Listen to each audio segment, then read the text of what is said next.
there was a group of escaping members of Assad's armed forces, the Syrian official armed forces, who were caught in the desert and massacred by people believed to be ISIS operatives, leaving a concentration of 9,000 jihadists in captivity in an unstable part of the world where those camps could fall apart and they could go on the run again. That's a clear and present danger. Hello and welcome to Frontline for Times Radio with me, Kate Gerbeau. And today we are joined by World Affairs editor Catherine Philp. In her almost 25 years at the Times, she's reported from conflicts around the globe, from Afghanistan to Colombia to Ukraine and Syria. Catherine, welcome back to Frontline. Great to see you again. Let's talk about Syria then. The euphoria of toppling Bashar al-Assad's regime is now making way for the harsh realities of a country emerging from decades of brutal rule. What are the challenges exactly and the risks in Syria at the moment? I mean, they're almost endless. They're almost indescribable, the challenges that Syria faces now. I mean, I'm reminded in some ways, watching some of the scenes come out of Damascus, of the fall of Saddam Hussein. One of the particular things that resonated with me was this just heartbreaking search for prisoners, and this belief that there were prisoners who were buried, stories underneath, which turned out not to be true. Obviously, there were prisoners who were taken out, but there were others who people were simply searching for. Thousands and thousands of people went missing during the brutal rule of Bashar al-Assad and his father. And Syrians often have no answers as to what happened. So there's all of that history to contend with. There is a collapse of a regime that was in many ways so corrupt and hollowed out, and in any case, that I think it's reminiscent in sort of institutional terms of a place like Libya, where when Gaddafi went, there just weren't those institutions equipped to take over. Now, the rebel group who have sort of put themselves in charge of attempting to build a new Syria is HTS. They seem to be making many of the right noises in Damascus about what they would like to do. They are an Islamist group. They have a troubling history. But they also are not a group who really have any truck anymore with global jihadism of the kind that Islamic State or Al-Qaeda were involved in. They are Syrian nationalists by their own declaration. And interestingly, they do have some experience of governance, because in the last almost decade, I would say, they've been running this corner of Syria in Idlib as a sort of proto-state. And I mean, some of the fascinating stories about what's going on in Damascus now have involved them going into ministries and trying and asking civil servants what they're doing, and finding out that there was a department that was for flags. And they were saying, why is there a department for flags? And it was because, well, if you had a foreign dignitary visiting, you would pop up their flag, and they were just sort of enormous numbers of people doing absolutely nothing. And apparently for these guys, it was quite shocking, because they said, oh, you could, we do everything digitally up in Idlib, and we could give you an ID in 15 minutes. And in fact, actually, journalists who were all turning up, foreign journalists coming into Damascus to cover what was happening, were able to get press accreditation within sort of half an hour. So in that sense, I mean, these are tiny little things, perhaps, but in that sense, positive start. But I think the challenges of how you take over a state so fractured and sclerotic and disunified over the course of the civil war is a monumental task. It's one that will partly be decided by geography. because and in fact that's why the rebels are in Damascus and are kind of in quasi control of the state, is because they conquered the geography. They got down this western corridor through Homs and Hama and to Damascus, and that's how you control the Syrian state. But you have a lot of other actors now. Some of them have kind of fled the scene because they were backers of the old regime. So Russia and Iran have pretty quickly sped out of sight. Israel's come in very strongly obviously is seeking to essentially demilitarize Syria and make sure that it has no military capacity left. So it's going after the conventional military capabilities that Syria had, and actually the suspected chemical capacities it had. You have Turkey that is very anxious to contain what it sees as a threat from a Kurdish proto-state in the north of Syria. And then, of course, you have the remnants of Islamic State, and the very bitter recollections of the brutality that took place when they were in charge of a great swathe of Syria and across the border into Iraq, when they had that caliphate and were able to exploit that ungoverned space. So I think all of those are concerns when we look at what comes next for Syria. Indeed, and on that point, I mean, you have an interim government there. You have, as you point out, Turkey with its pursuing its own interests in Syria, and you have Israel pursuing its interests. You have the US pursuing its interests against Islamic State. Three external actors right now, and all the problems that are already inside the country. A tall order. And in terms of HTS itself, I mean, you say that they say, I mean, their whole history of being an offshoot of Al Qaeda in Syria and rebranding themselves and renaming themselves. Now they call themselves a salvation government. Okay, names aside, do you take them at their word then, that they are sincere, that they are Syrian nationalists, and that is their purpose now? I think I probably take them at their word that they are Syrian nationalists, not global jihadists. Now, I wouldn't go much further than that. I have no idea what they intend to impose on Syria, and I can only imagine it would be some kind of Sharia law. They are Islamists. That's what they believe in. I think Jalani has come into Damascus, speaking in very emollient terms. He has removed his religious headgear in an attempt to, not look threatening to those who might find that threatening, but he's not a secularist. He isn't. I think that there was an interesting report from Jeremy Bowen from the BBC, who's been going to Syria for a long time, when he talked about arriving at the hotel and finding the lobby stinking of booze, because they were coming in and literally getting rid of the booze because they didn't want it there, part of that Islamic government. So, I mean, whether it's some sort of touchy-feely government that we in the West would think was really great and representative is quite another thing. Syria is a very diverse country. It's not just got, different branches of Islam. So, the HTS being a Sunni group, and the majority of the population there being Sunni. There's also Shia Muslims. There are the Alawites, from which the House of Assad came. There are Druze. There are many Christians as well. I mean, it's a mixed bag, and so there's a lot of minorities who, will be watching and waiting to see how this affects them, and whether this can be a government for all Syrians. I mean, look, without fear mongering about it, the Taliban came back to Kabul and claimed they were Taliban 2.0 and a whole new, different Taliban, and that has not exactly turned out to be the case. So one of the first things that HTS is saying, the Salvation Government, is that all rebel groups will be dissolved and absorbed into a new national army under the Ministry of Defence. But they've had to already backtrack on some of the comments they made around that, talking of an amnesty because of the kind of outrage that that's caused, implying that people who've committed atrocities might get off scot-free.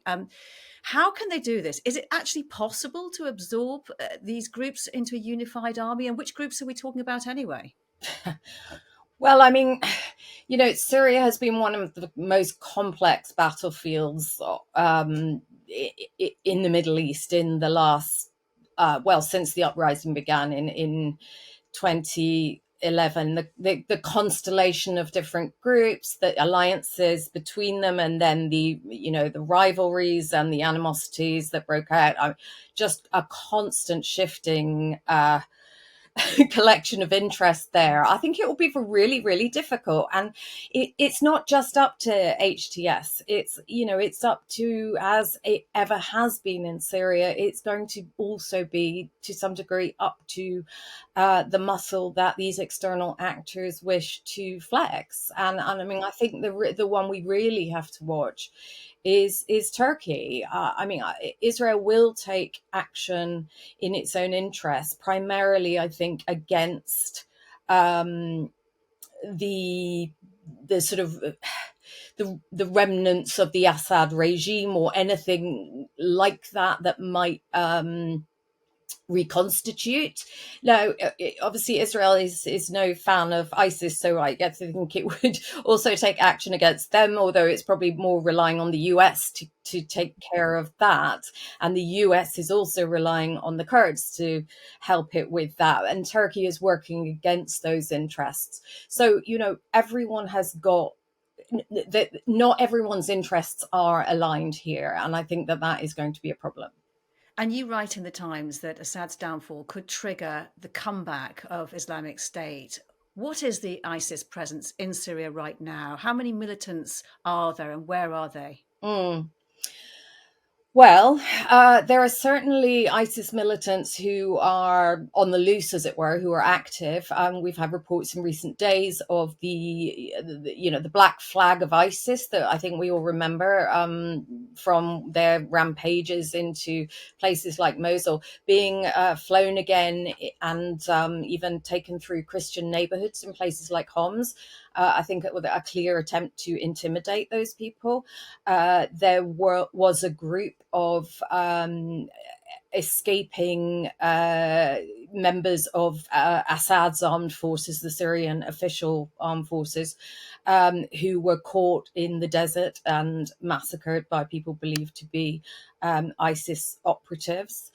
Even ISIS are active also outside of Syria. They are still active to some degree in Iraq, and they have made one of their biggest comebacks in Afghanistan, where there is, of course, now no Western presence. And so there's been some pretty splashy attacks, against civilians there that have been intended to undermine the Taliban rule there. But in terms of Syria, I think the biggest concentration that we know of are the 9,000 ISIS fighters who are still being held in jails in northeastern Syria, primarily by Kurds backed by the US, who's and the presence of those fighters there, it's never really been resolved because some of them, for example, as Iraqis have been sent back to Iraq, there are foreign fighters there whose countries won't take them back. And Britain is amongst those countries. The United States has made very clear its displeasure at the failure of countries to sort of take responsibility for these people, because leaving a concentration of 9,000 jihadists in captivity in an unstable part of the world where those camps could fall apart and they could go on the run again, that's a clear and present danger. There are also civilians, and they are the families and relatives, and in some cases the now teenage children of ISIS fighters who were born in within ISIS, within that ideology, and within their camps, and they're being held at another camp. And I think, of course, the most famous person that we would be aware of who's in that camp is Shamima Begum. So who, well, Former British citizen. I mean, yeah, I personally find this quite extraordinary that you can actually just take someone's. She's stateless. That her citizenship could be taken away. I think her lawyers have already said that the changing situation in Syria might reopen that as an issue.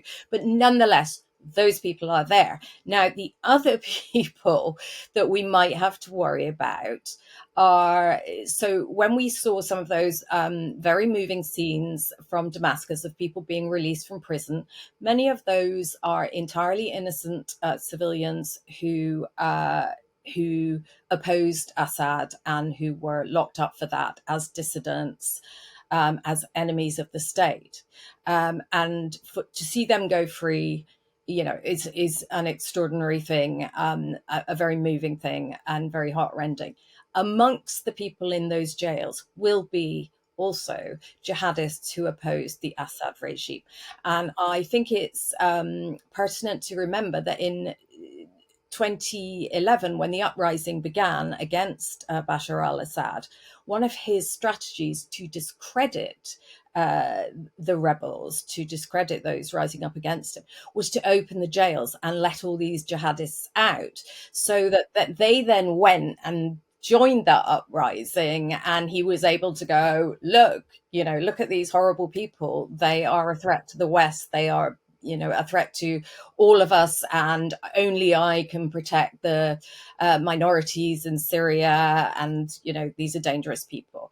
So there will be those amongst the people leaving Assad's prisons now.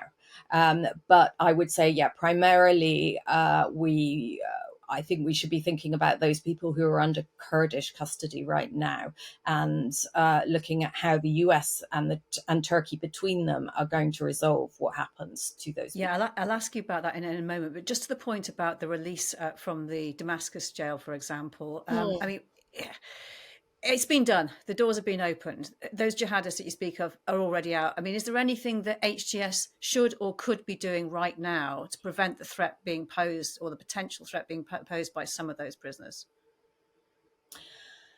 It's too late, is it? I think it's too late. I mean, I don't judge them in a sense for that. It's what happens when regimes fall. That you open. I saw it happen when the Taliban first fell in 2001. The same thing happened. The doors opened. Well, I mean, I met a guy in Kandahar in a Taliban jail who ended up in Guantanamo, a British guy, and he got released from Guantanamo and ended up becoming a suicide bomber in the Syrian for ISIS in Syria. That was, so he died all those years later. So these things happen. I think that the majority of the people who've come out of those prisons are genuinely, legitimate dissidents, opponents of the Assad regime, who deserve their freedom. And, I think it's we have to be grateful that they have their freedom now. What HTS do about that? I think that probably they are more concerned right now with trying to decide how they proceed, as you mentioned before, with sorting out who ought to face justice for atrocities in the past and who is treated, with an amnesty. So, for example, I think they're being fairly forgiving when it comes to sort of civil servants, people who worked within the structures of the Assad regime, because they know they need those people to keep things running. And in that sense, they may be wiser about this than the US was when it toppled Saddam Hussein, because of course the US came out with this de-Baathification order and said everyone at a certain level in the Baath party has to go. And that just removed a huge number of fairly unobjectionable administrators. So I think HTS are not going to make that mistake, but they do have some difficult decisions to make about how they treat people with quite serious blood on their hands. And to that point that you were making about the ISIS fighters who are in Kurdish guarded custody, the former head of MI6, Sir Alex Younger, he pointed out the potential dire consequences of America withdrawing its troops from Syria, particularly in the east. Can you just tell us, I mean, if the guarding of those prisons breaks down, what are we going to see exactly? Well, there's several ways this could happen. So there are 900 US troops in that area. They are not in direct custody of those prisoners. That is essentially something that's outsourced to the Kurds who they support. Last time he was in power, President Trump tried to withdraw all of those troops. He downsized the number that were there, but he wanted to pull all of them out. And it was sort of the grown-ups in the room that stopped that from completely happening. And there was a lot of pushback and talk about the consequences of betraying the Kurds, the message it sends to anyone who might partner with the Americans in the future if you walk away from your allies in that manner. I think that the tweet that he issued, or the Truth Social post, or wherever he posted it the other day, was very discouraging. That he indicated, he said, it's got nothing to do with us, we should just walk away. If the Kurds are simply left to the mercy of what the Turks want to do with them, that's problematic. You could potentially see all of those 9,000 people walk out into the Syrian desert. And I mean, and then it's up to them, how bitter are they? Do they just want to go home to a quiet life? Or have they, has their radicalization continued or deepened in captivity? I mean, the conditions there are not very pleasant. It's real jeopardy, and Younger was absolutely right to raise it. And I think it is going to be something that Western allies are going to be trying to convince the incoming Trump administration that he needs to take seriously. But the signs are not encouraging. And some of the people that that he has already picked for his cabinet, Tulsi Gabbard is one of the most notorious Assad apologists. The fact that she has been picked as director of national intelligence, I mean, that's an extraordinarily concerning choice. It's very hard to see where this is going. There are no professionals, there are no grown-ups that have been named for positions so far that have any influence over what happens in Syria. And since we're talking about the Kurds, or we have been, I just want to know what you think about, I mean, Turkey is widely being perceived as taking this opportunity right now to push its agenda to try and end the autonomous Kurdish region in the north, and is against, it's backing the forces that are opposed by the US supported forces, Kurdish forces. What will be the consequences if the US does pull out in terms of, at the moment, it is being reported in some quarters that they're actually having a deterrence effect, the US presence there. What will happen if they do leave? I mean, essentially, Turkey will have free reign to do whatever it wants. The Kurds will have no. There's a there's a famous Kurdish proverb that the Kurds have no friends but the mountains, and they will have no friends but the mountains if the Americans leave. Mm. Which again, presumably in itself, that creates even more. I mean, it looks like the situation when you outline all these complexities, it looks pretty bleak for the prospect of HTS actually getting a grip on Syria. I think there is a possibility that they could get a grip on this kind of western corridor of Syria. I think that the problems really are in the north. Turkey even has an eye on Aleppo. Everyone always has an eye on Aleppo. It's this huge commercial center. Damascus is the political center. Aleppo is the commercial center, and Turkey's always wanted to protect its interests around there. The fighting I think we're seeing at the moment is centered on Manbij.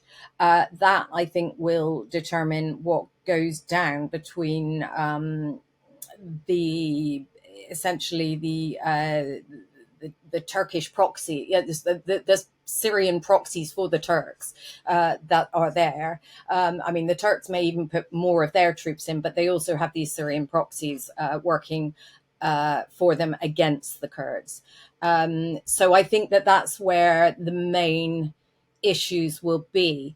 My guess is that if ISIS were going to seek to exploit this situation and had the ability to do so, it's going to be more over in that less populated eastern part of Syria where they've been before. And I thought it was interesting that the HTS made a big show of the fact that they got hold of Deir Azor, which is on the Iraq border, and I think that was probably a wise strategic move to show that they weren't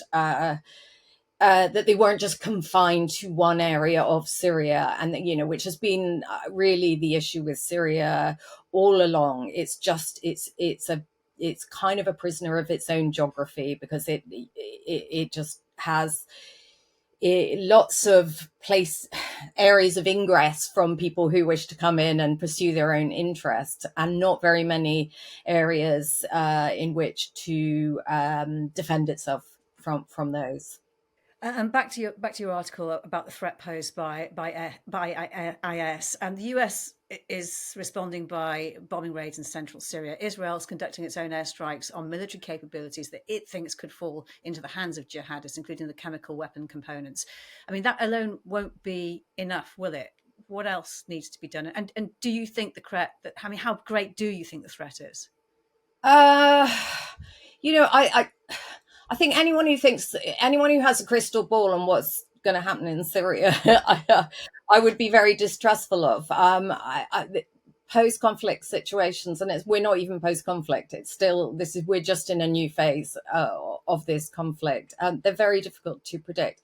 I think one of the problems about things like what the Israelis are doing makes complete sense in terms of, we've seen this before with ISIS taking control of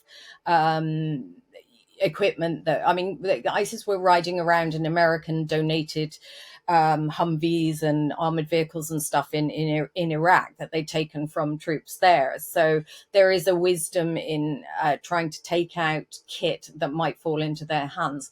I think the problem with going after ISIS is that to revive a phrase that Donald Rumsfeld used about Afghanistan in 2001, it's not a target-rich environment. There's not a caliphate anymore. This is a mobile force, and it's amorphous, and it's not easy just to hit from the air. And it's this problem of never wanting to put boots on the ground, and trying to do things from the air when actually you may be dealing with an insurgency that is really quite difficult to deal with from that height. So, Catherine, as we take a look at the situation almost a week on, what are your early assessments of how this moment will go down in history? Is it really the moment of complete transformation of the Middle East, or potentially that? And if it's too early to say that, what are the power shifts we're seeing inside Syria and the region?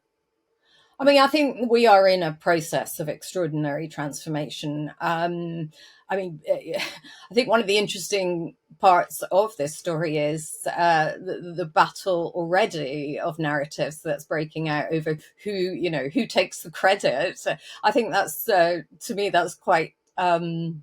It's quite fascinating that people are already trying to take the credit when they don't even know how it's actually going to turn out. But you've seen you've seen the White House try and take some credit, saying that some of their actions in holding back Iran from escalating against Israel was helpful.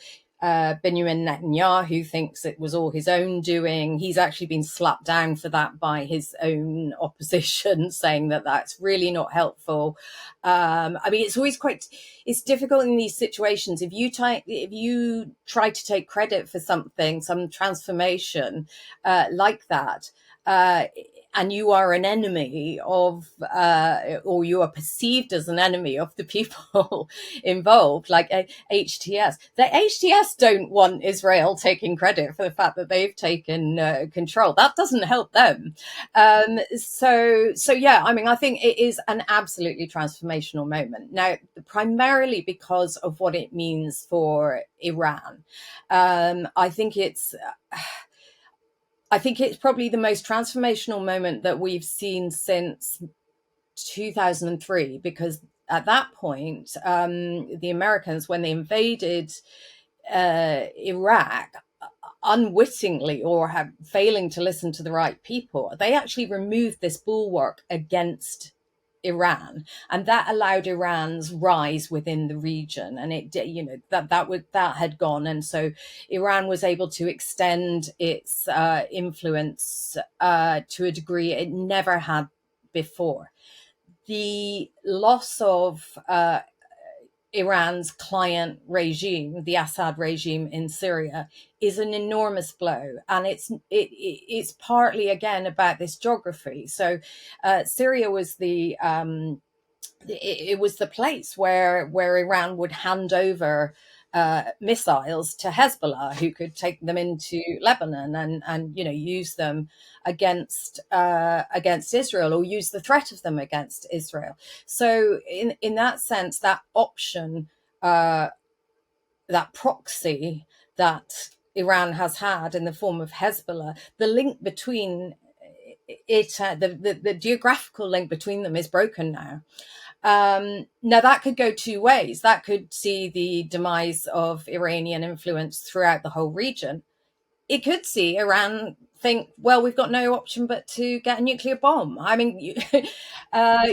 When people are backed into a corner, they can get desperate and they can lash out. And, that is one of the ways they could read this. Plenty to be watching and analysing. Catherine Philp, it's been really good talking to you. Thank you very much for your time. Thank you, Kate. You've been watching Frontline for Times Radio with me, Kate Gerbeau. If you'd like to be the first to get exclusive content, you can sign up for membership with the link below. You can also listen to Times Radio for the latest news or read it on thetimes.com. My thanks to our producer today, Louis Sykes, and to you for watching. Bye for now.